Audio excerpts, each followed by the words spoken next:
मैं वो श्लोक बोल देता हूं जिसमें कृष्ण भगवान ने अर्जुन को स्पष्ट कहा, हे अर्जुन, यह शास्त्र विधि उत्सर्जे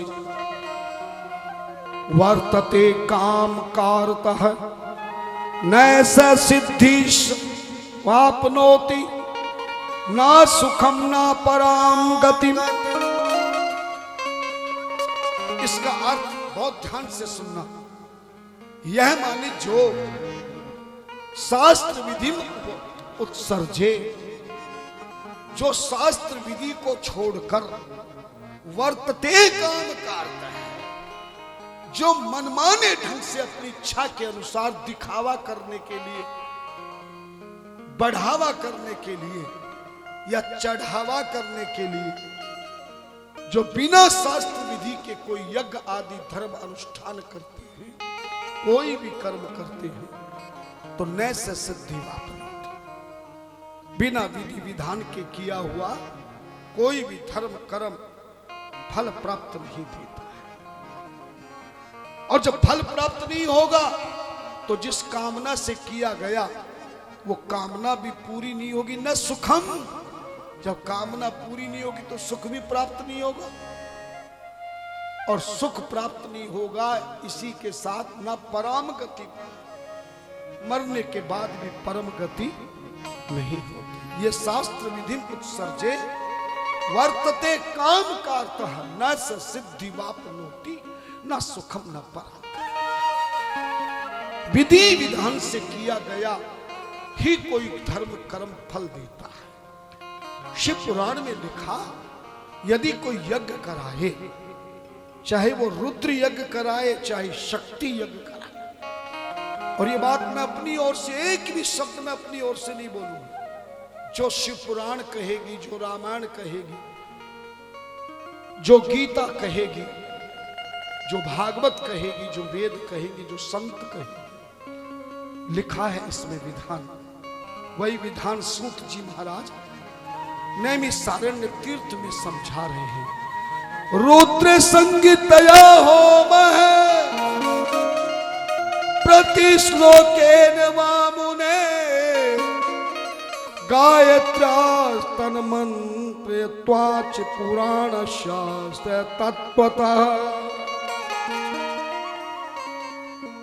कहते हैं कि जो बड़ा यज्ञ करावे, रुद्र यज्ञ करावे, महारुद्र यज्ञ करावे, सतरुद्र यज्ञ करावे, कोटि रुद्र यज्ञ करावे, तो शिव महापुराण की दूसरी संगीता है जो सबसे ज्यादा श्लोक वाली है।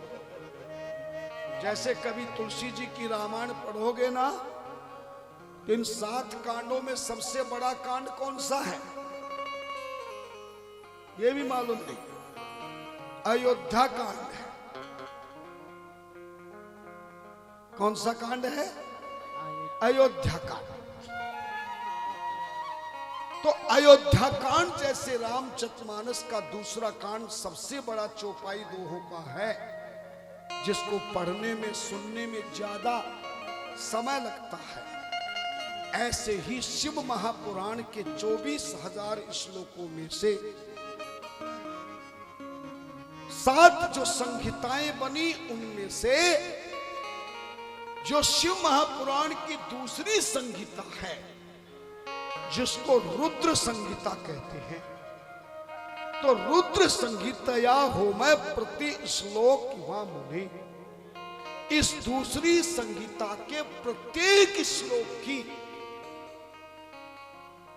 विद्वानों के द्वारा उच्चारण करते हुए और यज्ञ भगवान के नियम अनुसार आखिर में स्वाहा बोलते हुए प्रतिदिन आहुति देवे। यानी इस रुद्र संहिता का 9 दिनों में थोड़ा थोड़ा श्लोक आहुति जरूर देवे, और 9वें दिन रुद्र संहिता पूरी हो जानी चाहिए आहुति की। ऐसा बड़े यज्ञों के लिए कहा है। लेकिन जो बड़े यज्ञ नहीं कराते हैं, छोटा यज्ञ करावे या व्यक्तिगत कोई शिव पुराण की कथा करावे और हवन कराता है, तो मूल मंत्रेण पंचवर्णेन श्वेतः यज्ञ करोमि ते। जो छोटा यज्ञ कराना चाहे तो भगवान शिव के मूल मंत्र का हवन की आहुति दिला दे, ओम नमः शिवाय की आहुति करा दे। और यदि किसी की शक्ति हवन कराने की नहीं हो, है भंडारा करने की ना हो, तो भी भगवान सूत जी कहते हैं होमा शक्तो बुधे होम्यम हवीर ददा द्विजाय तब। अगर होम करने की शक्ति ना हो तो हवन की थोड़ी सी सामग्री और घी आदि के साथ में ब्राह्मण को दक्षिणा देकर ये हवन की सामग्री महाराज ब्राह्मण को दान दे देवे, वो स्वयं ही हवन कर लेगा और आपकी शिव महापुराण की कथा का लाभ हो जाएगा। और एक बात और कही कि हवन जब संपूर्ण हो जाए, पूर्ण आहुति हो जाए, एकादशमी तान विप्राण भोजेन मधुपाय से दत्तातेभ्यो दक्षिणाम च व्रतम पूर्णत्व सिद्धये। हवन पूर्ण होने के बाद वैसे जितनी इच्छा हो उतने ब्राह्मणों को भोजन कराओ, पर कम से कम शिव महापुराण की कथा के हवन के बाद 11 ब्राह्मणों को जरूर भोजन करवाओ।